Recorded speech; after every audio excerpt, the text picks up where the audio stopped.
Perairan laut Indonesia adalah sumber daya alam paling besar.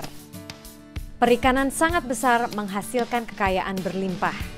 Keuntungan bagi perusahaan perikanan, pemasukan pajak bagi pemerintah, dan sumber penghasilan bagi masyarakat pesisir. Apakah generasi mendatang akan menikmati kekayaan ini? Mungkin saja tidak. Masalahnya semakin sulit menangkap ikan. Eksploitasi yang berlebihan yang tidak bisa dikendalikan karena banyaknya armada dan kebebasan ke laut. Makin lama tangkapannya makin kecil.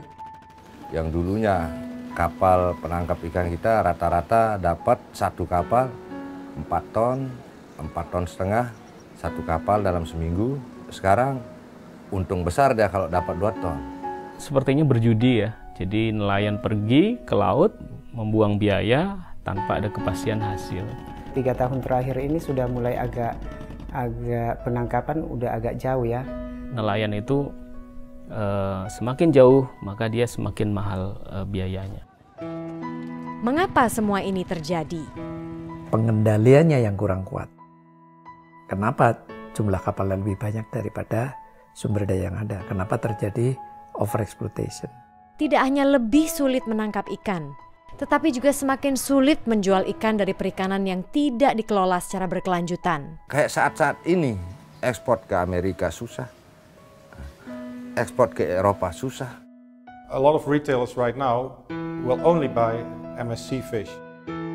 Currently in Indonesia there is no MSC fish, and other countries who Indonesia is competing against, like Sri Lanka, Maldives, Vietnam, they are working towards MSC for their tuna fisheries. Walaupun Indonesia resourcesnya besar, tetapi kalau ketinggalan dengan negara tetangga, Indonesia hanya bisa menjual ke pasar yang memberikan harga murah. Sustainability makes all the difference. Bila tren ini terus berlangsung, ikan akan hilang dari beberapa wilayah dan semua pendapatan dari ikan akan lenyap. Kami yang menangkap ikan itu juga mengerti, andai kata kami tidak memperhatikan jumlah yang kami tangkap, maka itu sama saja dengan bunuh diri, karena ikannya makin habis. Lalu apa yang akan kita tangkap? Ini sangat mendesak. Ikan harus dikelola secara berkelanjutan. Tetapi harus mulai dari mana? Untung jawabannya sudah jelas. Segala sesuatu harus berawal dari data. Kalau kita ingin mengelola suatu perikanan, kita butuh data dan informasi. Tanpa itu kita sulit ingin mengetahui berapa sih sebetulnya ikan yang ada di laut, berapa sih sebetulnya kapal yang mendapatkan izin penangkapan. Data perikanan menjadi basis kita dalam mengambil keputusan. Dengan data tepat, pemerintah tahu bila stok ikan di suatu wilayah sangat rendah. Jadi mereka bisa mengendalikan penangkapan sampai stok pulih kembali. Bila sudah pulih, jauh lebih mudah dan menguntungkan untuk menangkap ikan. Semua pihak menang. Dan bila Indonesia mengelola perikanannya secara berkelanjutan, di masa mendatang akan mudah mengekspor ke pasar internasional. Semua ini tergantung pada data stok ikan yang tepat dan akurat.